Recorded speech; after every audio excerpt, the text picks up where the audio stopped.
Corinthians!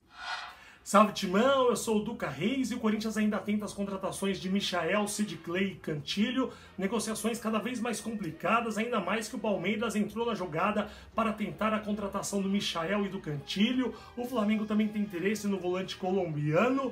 Informações que foram dadas hoje pelo jornalista Marco Belo no canal Podcast Timão. E eu acho que o Corinthians precisa tomar uma atitude. Em relação ao Michael, a proposta do Corinthians pelo Michael foi maravilhosa. 5 milhões de euros por 50% do jogador, que é uma aposta. O Michael pode tanto dar certo como não. É um jogador que não é consagrado, é um jogador que foi revelação do campeonato.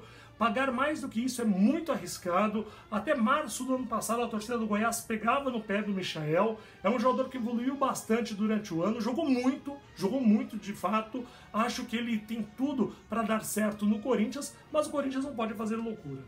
O Goiás manifestou interesse em alguns jogadores do Corinthians, Marlon, Richard, René Júnior, André Luiz, e o Corinthians tentou colocar esses jogadores para ver se conseguia convencer o Goiás. Mas o Túlio Lustosa disse que não, que se o Corinthians quiser contratar o Michael, é para contratar pagando a multa rescisória. Eu só espero, sinceramente, que o Corinthians não faça como fez no ano passado, quando emprestou para o Goiás o Iago, o Giovanni Augusto e o Marlone, de graça e ainda pagando boa parte dos salários, que o Corinthians não faça a mesma coisa. Se o Goiás está fazendo jogo duro para o Corinthians para contratar o Michael, se eu fosse o Corinthians, eu não emprestaria também esses jogadores.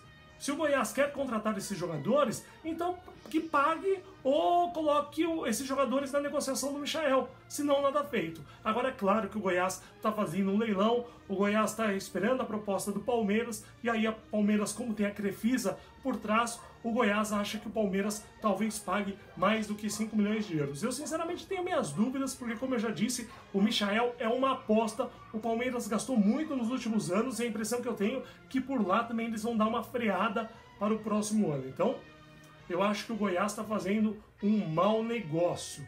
Em relação ao Cantillo, o Cantillo é um jogador de muita qualidade, mas que é um jogador que era pouco conhecido pela mídia. Bastou o Corinthians sair nos noticiários que o Corinthians está interessado no Cantillo, fez proposta, que aí agora já surgiram as notícias que o Palmeiras e o Flamengo também estão interessados. É claro que Palmeiras e Flamengo estavam parados no mercado, o Flamengo por conta do Mundial de Clubes, pensando na disputa do campeonato, e o Palmeiras porque até semana passada não tinha técnico e nem diretor.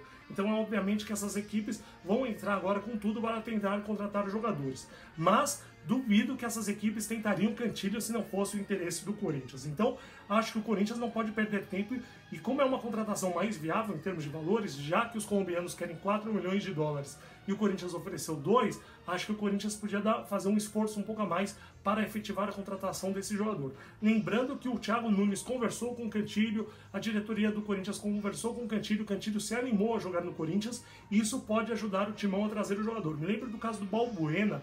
O Corinthians praticamente deixou tudo certo a contratação do Balbuena. O Balbuena deu a palavra que jogaria no Corinthians, e aí na última hora o São Paulo atravessou a negociação e o São Paulo veio com uma proposta superior à que o Corinthians tinha feito. Só que o Balbuena, como tinha dado a palavra à diretoria corintiana, o Balbuena acabou jogando no Corinthians. Então não sei se o Cantillo chegou a dar a sua palavra para a diretoria do Corinthians, no entanto ele se manifestou favoravelmente a jogar no Timão, e eu acho que isso pode ajudar sim na contratação desse jogador. Mas o Timão tem que ir logo, porque senão o Palmeiras e o Flamengo podem sim atravessar a negociação.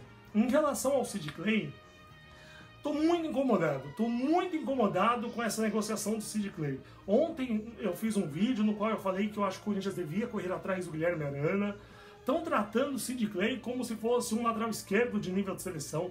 Ele é superior que o Danilo Avelar, ele é superior que o Carlos Augusto, mas não é tudo isso.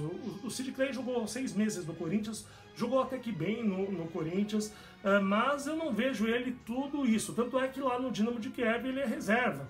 Ele nem joga, nem está sendo aproveitado. E as condições que o Dinamo de Kiev ofereceu para o Corinthians, essas condições foram absurdas. Primeiramente, eles queriam um empréstimo de 1 milhão de euros por empréstimo de 1 ano.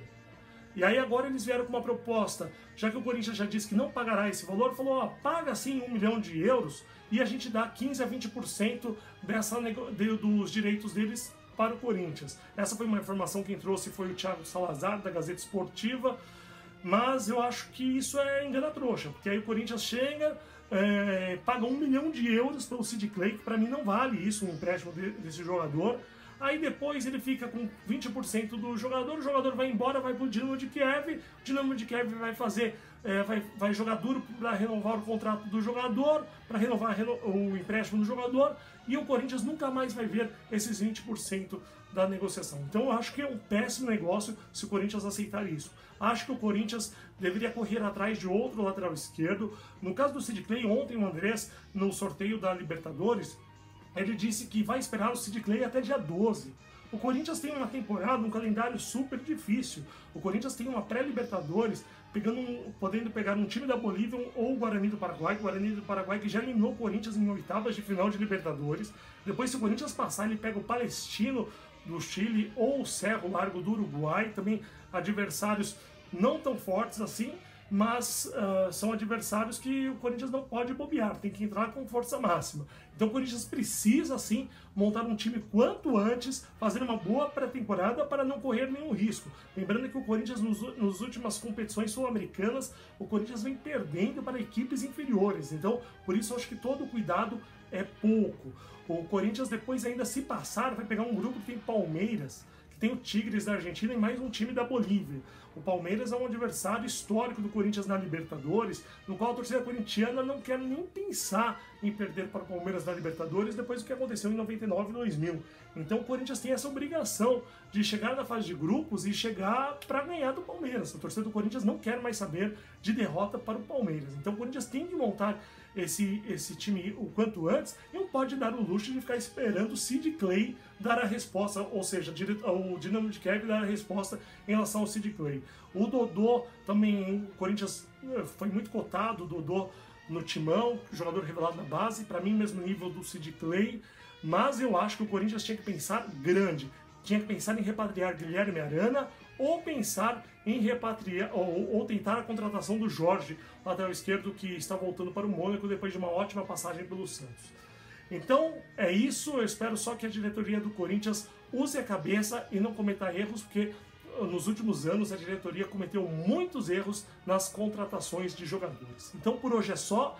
Eu volto amanhã a partir das 19h10 com todas as notícias do Corinthians. Então inscreva-se no canal, ative o sininho para receber as notificações, dê um like, compartilhe com os amigos e salve, Timão!